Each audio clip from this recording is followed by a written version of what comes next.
Assalamualaikum warahmatullahi wabarakatuh. Selamat datang di Sauti Channel. Perkenalkan diri, saya Abim. Malam ini saya kedatangan tamu yang cukup istimewa, tamu spesial, yaitu yang pertama kali istilahnya narasumber saya undang, yaitu Kang Erwin. Selamat datang Kang Erwin. Terima kasih Kang Abim.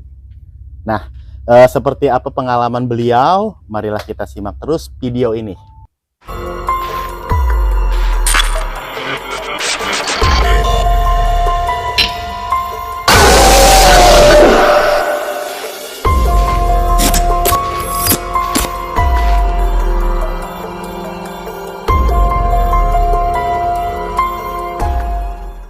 Oke, Kang Erwin, gimana pengalaman-pengalaman tentang Kang Erwin, istilahnya yang pernah Kang Erwin alami selama Kang Erwin istilahnya menemukan hal-hal mistis atau hal-hal yang gaib.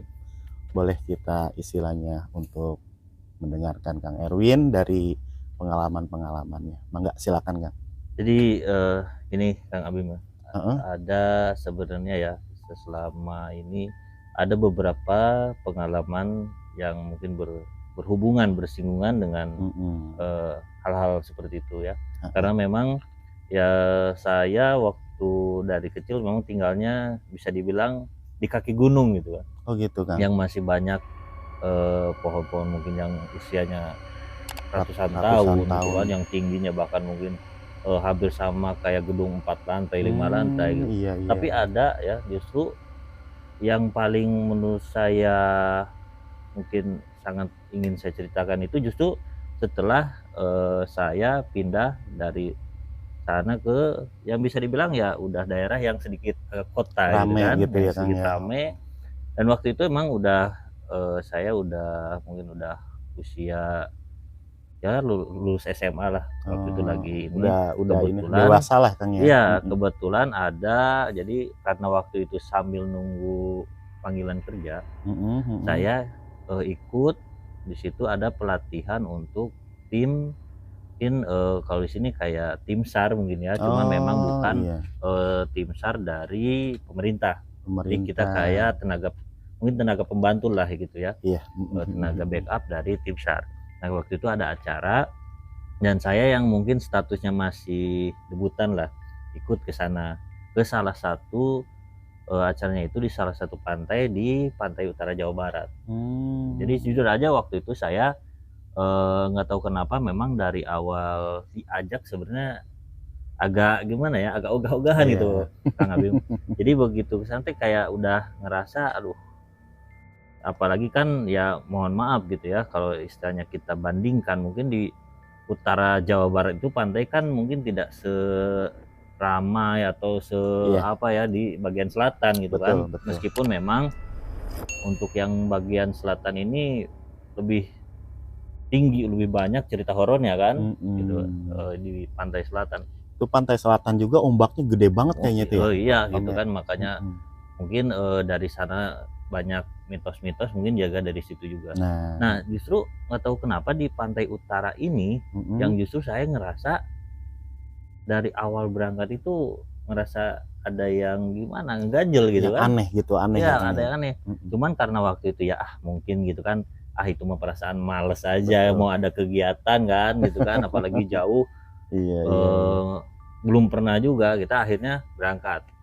Nah di perjalanan sebenarnya waktu berangkat itu nggak ada hal yang aneh sebenarnya gitu kan, biasa-biasa aja ya Kang ya. Karena memang ya perjalanan yang memang cukup jauh, meskipun mungkin kita kan dari kota tempat saya sekarang tinggal itu bukan naik turun gunung lah gitu, tapi memang untuk nyampe ke lokasi pantai itu luar biasa, mungkin sampai 4 jam dari jauh banget ya gitu.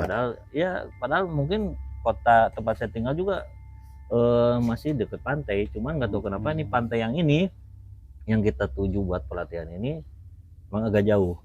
Nah emang sengaja kali Kang istilahnya buat pelatihan tim SAR kayak gitu mungkin bisa jadi.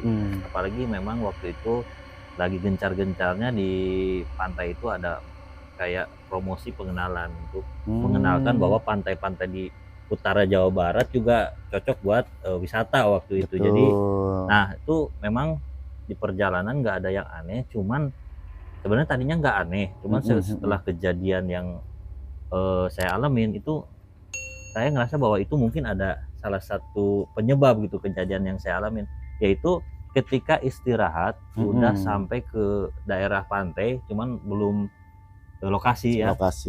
Jadi di situ kan udah mulai ada kayak hutan apa ya, kayak tambak, kayak mangrove, kan udah ada rumah-rumah yang udah jarang lah. Nah di situ ada orang kan, kita kan istirahat, ada mereka pada apa, teman-teman saya itu banyak yang kencing.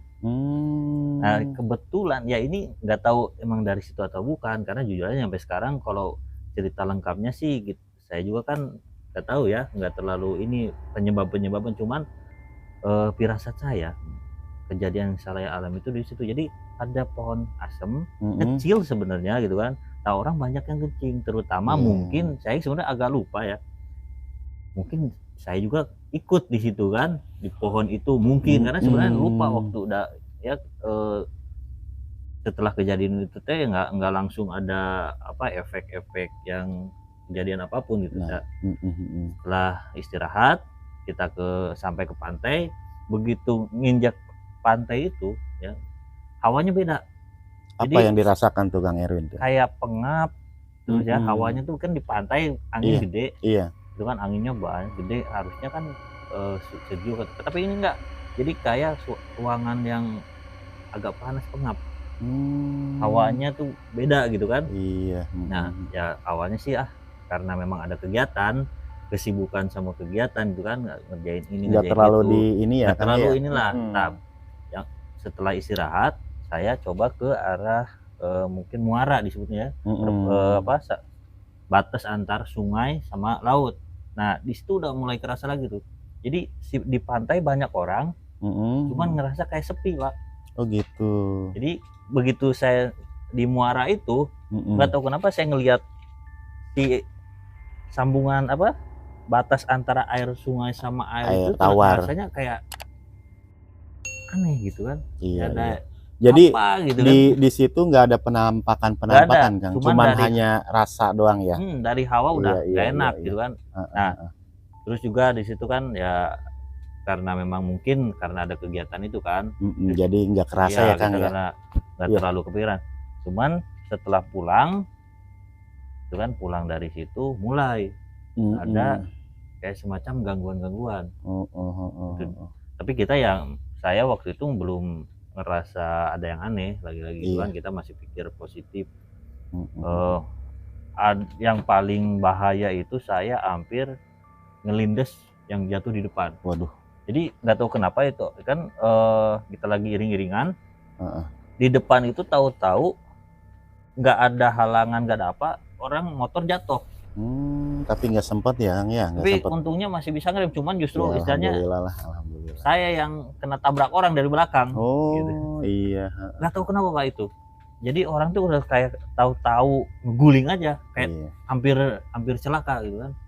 Ya mungkin karena kejadian yang di pantai tadi mungkin Kang ya. Ya tadi saya juga setelah kejadian yang nanti mungkin ini kan baru saya mikir gitu. Awalnya mah ya mungkin istilahnya ya orangnya mungkin nggak fokus atau gimana. Iya, oke, siap. Yang paling ininya begitu sampai rumah saya sempat sakit 1 minggu.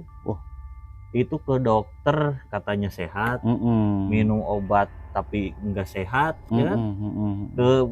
Pas begitu aktivitas kayak yang sakit, tapi ke dokter juga nggak ada yang sakit. Betul. Berarti kalau bercerita tentang hal tersebut mah antara medis dan non medis ya justru itu yang bikin saya ini. Jadi yang ganggunya ini bukan cuma masalah psikis Pak, tapi nyampe ke medis. Iya. Jadi seminggu itu Pak bisa dibilang sakit enggak kata dokter, sehat tidak enggak.